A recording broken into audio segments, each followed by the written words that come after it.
Envoie ton esprit saint, ton feu d'amour divin, déploie ton cœur et viens nous sauver. Délivre-nous de nous, délivre-nous de tout, ceux qui refusent en nous de t'aimer.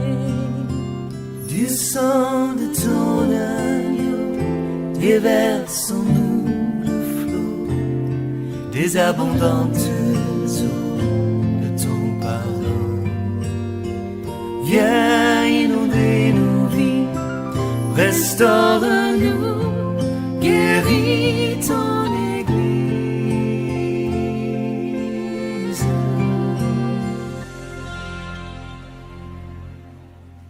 Nous allons lire un verset, Luc, le chapitre 21, alléluia, le verset 18, qui dit, je lis la parole du Seigneur, verset 18 à 19, mais il ne se perdra point un cheveu de votre tête, par votre persévérance, vous sauverez vos âmes. Par votre persévérance, vous sauverez vos âmes. Alléluia. Alors ici, le Seigneur est en train de parler des choses, des faits des temps, des calamités, des temps difficiles dans lesquels nous sommes. Il est en train de parler des choses, n'est-ce pas, qui sont en train que les gens mettent en place, que les 7 nations plus puissantes, plus fortes que l'Église, mettent en place. Les gens qui sont en train de travailler pour activer la venue de l'Antichrist, ils sont en train de planifier, ils sont en train de travailler à l'avènement de l'Antichrist. Et l'apôtre Paul dit que, et ceux qui auront persévéré, alléluia. L'apôtre Paul parle de ceux qui auront persévéré.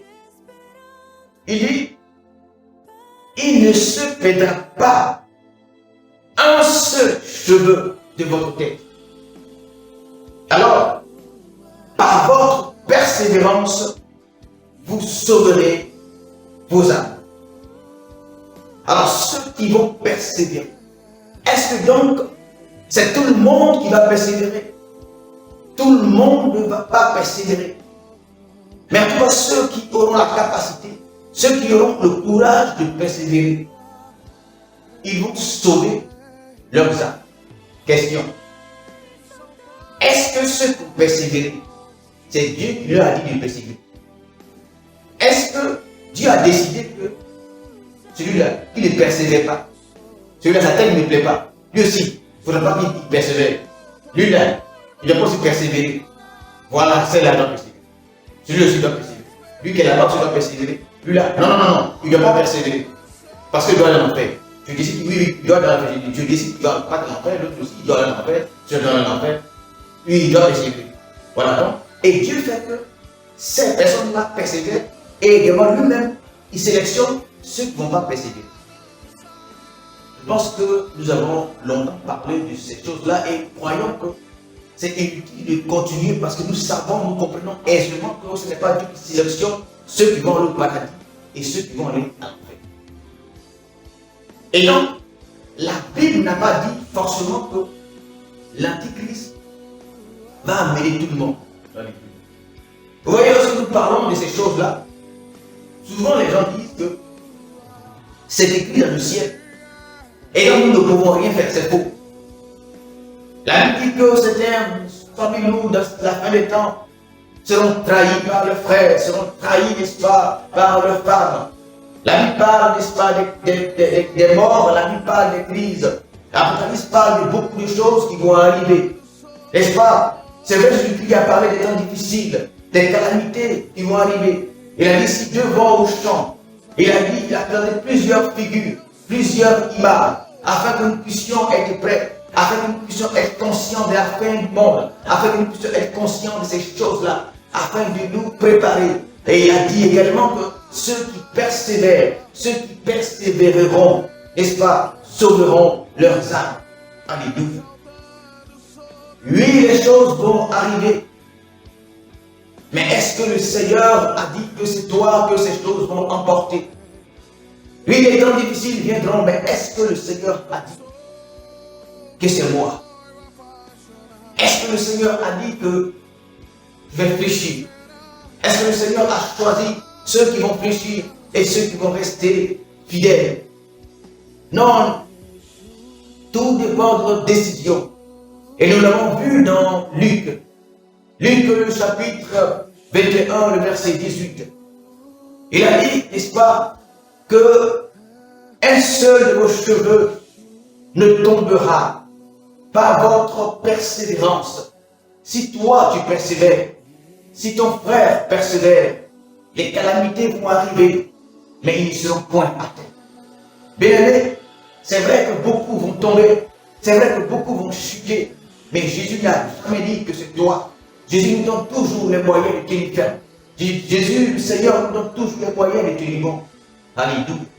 Il n'a pas dit que c'est toi qui seras victime. Oui, c'est vrai qu'il y aura des accidents, mais le Seigneur n'a pas dit que c'est toi qui seras emporté. Oui, c'est vrai que beaucoup vont mourir par la maladie, mais le Seigneur n'a pas dit que c'est toi qui seras emporté. Alléluia.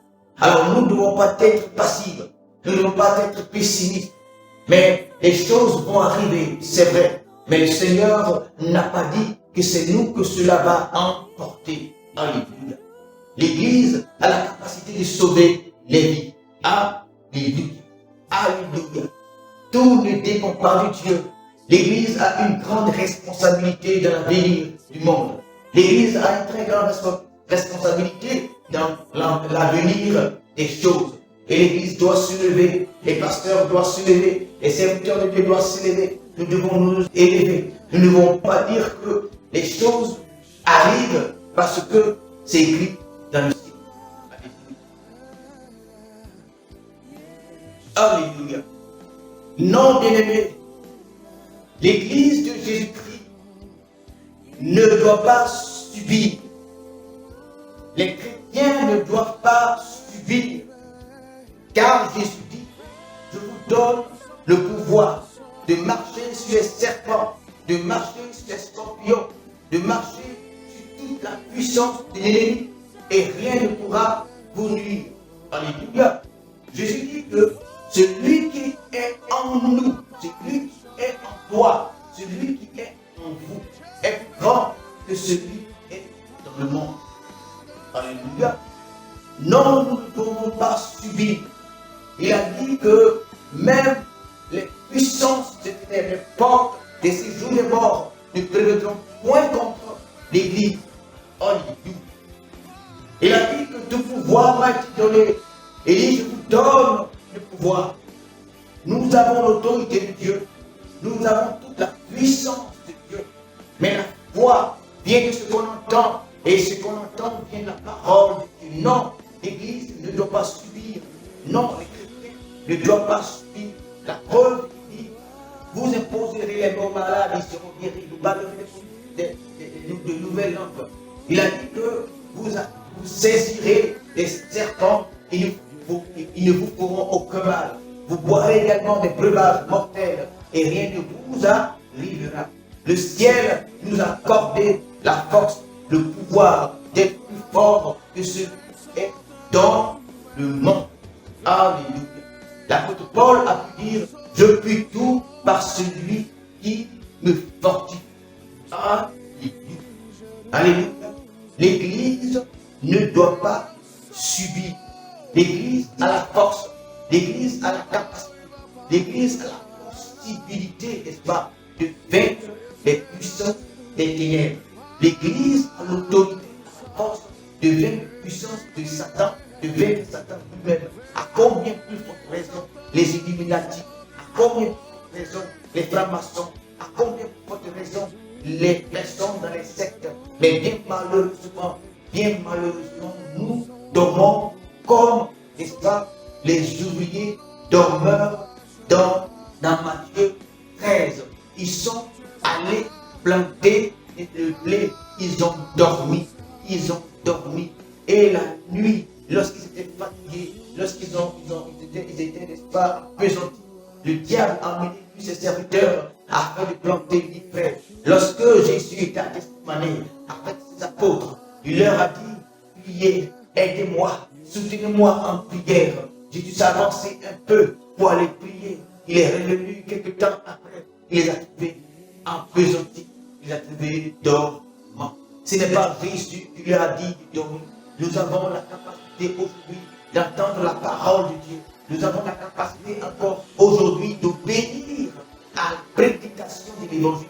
Mais c'est nous-mêmes qui n'obéissons pas par notre propre volonté. Jésus a pu dire dans l'Apocalypse, je frappe à la porte de ton cœur. Si tu entends ma voix, ouvre la porte de ton cœur. Si tu n'ouvres pas la porte de ton cœur, ne dis pas non, que le temps n'est pas encore arrivé. C'est faux.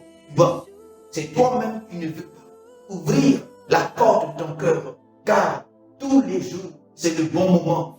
Tous les jours, c'est le moment favorable afin de prendre les meilleures décisions, afin de prendre les bonnes décisions pour ta vie. Chaque décision pour ta vie dépend de ton avenir. Ton avenir ici, ton avenir dépend de chaque bonne décision. Sinon, ton avenir dépend de toutes les décisions que tu dois prendre aujourd'hui. Tu peux prendre de bonnes décisions et les bonnes choses t'arriveront. Tu peux prendre également aujourd'hui de mauvaises décisions et des mauvaises choses t'arriveront.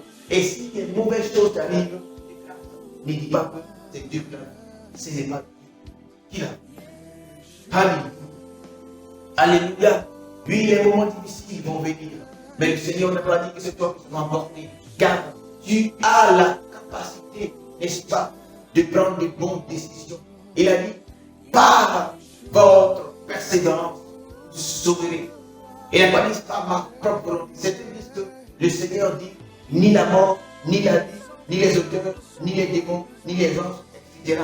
ne pourront vous sauver, ne pourront vous arracher. Ça, mais si toi-même tu te mets pour sauver, n'est-ce pas, de la montagne, du tout, et tu te plonges bien aimé, il faut avoir l'option de Dieu. Dieu a être avec toi. Tu vas subir les principes de la taxe. La terre va t'activer comme ça. Dieu ne va pas, il n'y va pas. Jésus même, lorsque Satan lui a dit saute, il n'a pas sauté. Si tu décides de sauter au bout, pas. Dieu, tu sais, il ne va pas t'empêcher. Alors, on ne pourra pas dire que si les morts, c'est parce que tu as voulu. Non, c'est toi-même qui as voulu. Nous ne sommes pas obligés de subir le monde. Alors que les pasteurs cessent d'être, n'est-ce pas, dans une posture, dans une position d'accepter tout.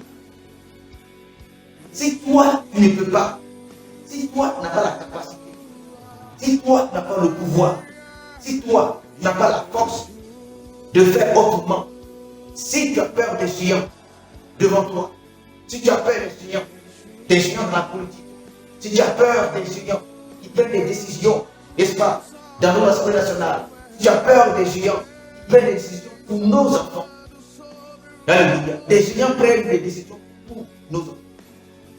Ils sont aujourd'hui en train de prendre des décisions pour que le système puisse éduquer nos enfants, pour nous arracher l'éducation de nos enfants, pour que c'est quelque chose qu'on appelle un système. Eux-mêmes, ils ont mal éduqué leurs enfants et ils veulent mettre en place des systèmes pour nous arracher l'éducation de nos enfants, de sorte que nous ne puissions pas, n'est-ce pas, avoir des pressions de nos enfants, de sorte que nous ne puissions pas donner les éducations que nous voulons à nos enfants, de sorte que, n'est-ce pas, bon, ils vont nous punir si nous voulons punir nos enfants. Ce n'est pas un système ou ce n'est pas des individus eux-mêmes qui ont raté les enfants, des individus dont les enfants. On ne sait pas s'ils sont des garçons, s'ils sont des femmes. Nous, quand on allait à l'école, peu importe, que ce soit l'école ou non, quand même on est au village, lorsqu'une femme naît au monde, la première question, on dit elle a fait quoi? Chez nous, c'est ce qu'on dit, elle a fait quoi? Est-ce que, ce que nous voulons savoir, c'est est-ce qu'elle a fait un homme, un garçon ou une fille? N'est-ce pas? Ce n'est pas une question d'école. Dans toutes les traditions, lorsque nous mettons les enfants au monde, soit nous faisons une fille ou nous faisons un garçon. Il n'y a pas au milieu. Et aujourd'hui, les gens disent que nous, nos enfants, il ne faudrait pas qu'on leur montre la notion des garçons parce qu'ils sont plus intelligents que nous. Et donc, est-ce que nous devons accepter que des individus soient forcément eux qui doivent nous dire ce qui est bon pour nous. Comme nous sommes des enfants, ce que nous devons manger, ce que nous devons manger. L'éducation que nous devons donner à nos enfants, ou ce que nous ne devons pas, ou ce que nous ne devons pas dire à nos enfants. Ce n'est pas des individus qui se nomment État ou bien un système qui doit nous dire comment nous devons éduquer nos enfants. Et donc, devant ces choses, si tu as peur, il ne faut pas dire que non, c'est parce que tu es. Donc, l'Église a la